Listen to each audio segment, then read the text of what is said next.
Hello bookworms, it's Jade from Bedtime Bookworm and welcome back to my channel. Today I'm here to talk to you about my statistics on what I read in 2017.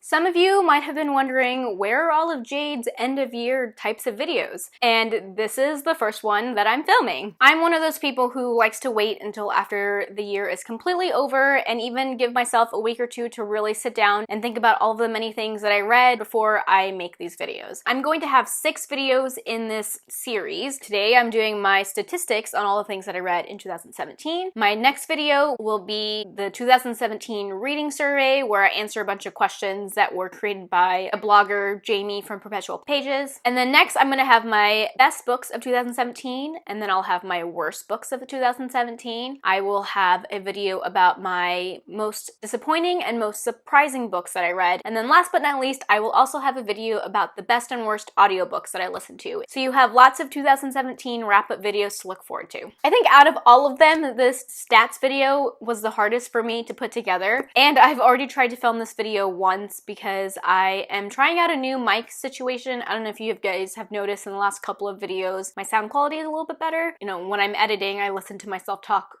a lot, so I can definitely notice a difference. Hopefully you guys notice a difference too, but I'm still figuring things out, and the last time I filmed this video, my mic didn't work, so I'm having to refilm this. To calculate all of these statistics, I used a spreadsheet by my friend Crinny. I will link her blog down below where she has these spreadsheets. She comes out with them every year, and she has them available for people to use. I also use her series tracking spreadsheet as well, if that interests you at all. So I actually went to use this spreadsheet for 2018 because I wasn't really tracking for 2017, but I got so excited about using the spreadsheet that I went and filled in all of the data for 2017 so that I would have these pretty graphs and stuff to show you. The first thing that we're going to talk about is how many books I read. So the way that I did this is I looked at all of the books that I picked up or attempted to read in 2017, and that came out to 53. Now this is not including graphic novels and comic books. I only read 5 of those last year, and for all of my stats I decided just to exclude them. I don't read them enough to really make them a part of my statistics, I think,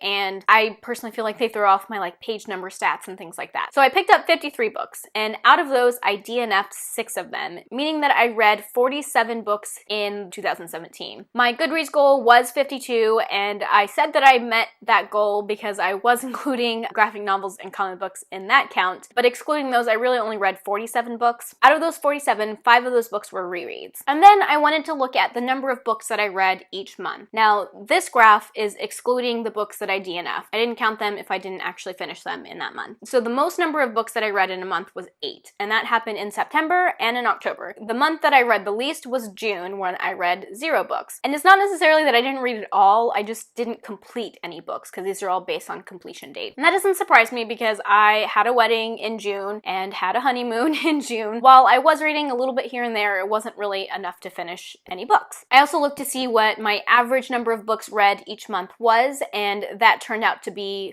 4 books, which is what I always tell people when they ask me, how many books do you usually read in a month? I said 4. But if you look at this graph, you'll see a big difference between the number of books I read in a month in the first 6 months of the year and the number of books I read in a month in the last half of the year. I'd like to think the last half of the year is more my normal, and so maybe my average books read a month is going to be going up, but we'll see how 2018 turns out. Okay, so next let's talk about the number of pages that I read. These statistics for pages read includes audiobooks. Anything that I read on audiobook, I looked at the hardcover typically to see what number of pages it was because I wanted to include that in my statistics. I also included pages of books that I DNF'd. So I looked at the percentage that I read of the book before I DNF'd it, multiplied it by total pages, and included it in these numbers. Because for me, even though I DNF'd it, I still read those pages, so I think it should count.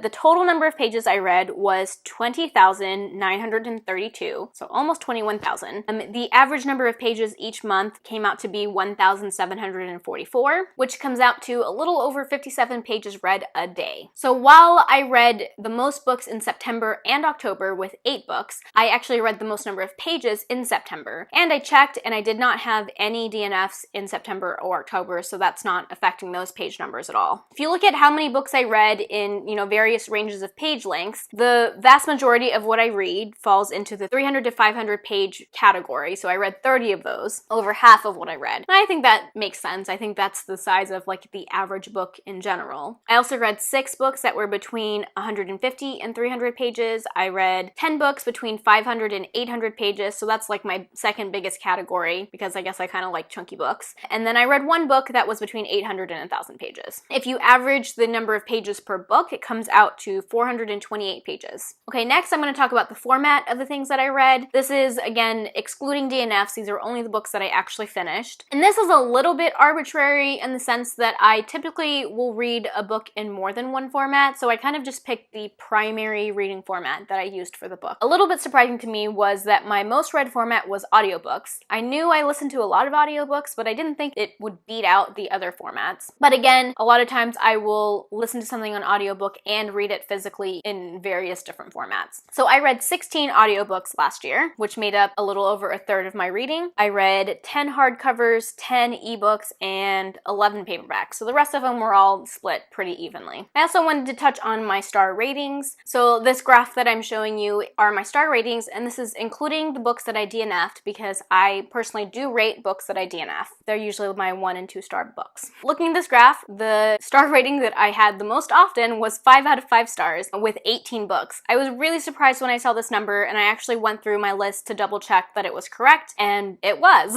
I had a really good reading year. I did already know that. I feel like this year I was a little bit better about picking out the books that I think I would like the most. Some of the factors into this really high 5-star rating category would be I did 5 rereads, so those were all 5 stars, bringing us down to like 13. A lot of them were part of a series too, like I gave book 1 and book 2 5 out of 5 stars, so that kind of inflated it, I guess. Either way, I'm not complaining. Reading 18 5-star books in 1 year is amazing, and I'm very happy with that. I read 16 4-star books, 10 3-star books, and 5 2-star books, and 4 1-star books. So if you average that out, my average rating is about 3.5, which I think is good. So the next thing I want to talk about is series, because one of my goals for 2018 is to cut down on the number of series that I'm reading, because I am reading way too many. I think I counted yesterday and it was like 32 or something. The next thing that I looked at was series versus standalones. How many books did I read that were part of a series and how many were standalones? I counted a series as anything that is more than 1 book. I read 27 things that were part of a series, which was about 60% of my reading, a little less than. And I read 19 standalone books. When you look at all of the books that I read that were part of a series, I was reading from 19 different series in 2017, which is a little mind-blowing. Out of those 19 series that I read from, 13 books were the first book in the series. So I started 13 series. I also finished 3 series, and then there were 3 series that I started. So I completed the first book, but I DNF'd the series. So that means that I added a total of 7 series to my total series that I'm reading.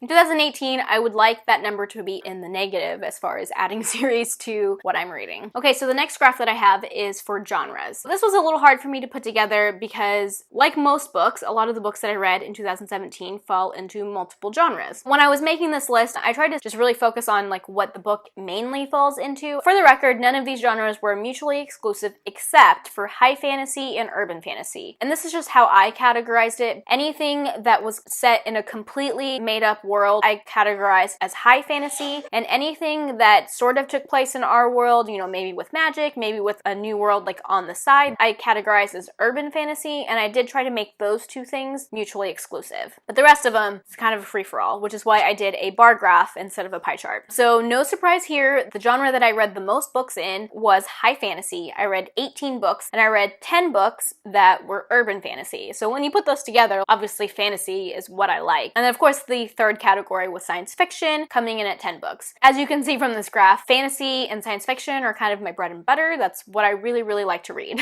Okay guys, we're almost to the end. I only have a couple more things I want to talk about. The other thing that I wanted to look at was how many backlist books that I read. And so this year I read a total of 16 books that were released in 2017. So that made up about 30% of my reading. And this is including ARCs, including books that I DNF'd, just out of everything that I picked up. Meaning that 70% of what I read, or 37 things, were published prior to 2017. I did have 2 things that I DNF'd that were published prior to 2017, and then the rest of what I DNF'd, or 4 of them, were published in 2017. Okay, so now we're on to the last thing that I want to talk about in this statistics video. I couldn't figure out a way to make this into a graph, so I didn't, but I read from a total of 34 authors last year. Out of all those authors, the most number of books that I read from one one author was 3, and there were 4 authors that I read 3 books from. So those were Jodi Meadows, Maria V. Snyder, Cinda Williams-Chima, and Robert Jordan. And then out of those 34 authors that I read from, 21 of them were female and 13 of them were male. Okay, sorry guys, there was one more thing that I wanted to talk about in this video and I totally forgot, so insert voiceover here. I wanted to talk about the different age categories that I've read from. More than half of what I read fell into the YA category with 30 books, and the next biggest age category that I read from was adult with 16 books. And then I read 5 books that I categorized as NA, and this is sort of my own definition of what NA is. I don't read romance, so none of these were like sexually explicit types of books. Well, I guess some of them might have had scenes like that. Books that I felt like were for a slightly older audience than YA, but not quite adult. So there were 5 of those that I read this year, and then I also had 2 middle grades that I read. I think maybe in 2018 I might lean a little more towards adult, but I like reading a lot of YA, so perfectly happy with the way this all worked out. I do wish I had read a little more middle grade because I enjoy middle grade, so maybe I'll read a little more middle grade, a little more adult this year, but honestly, I'm totally fine with the way this worked out.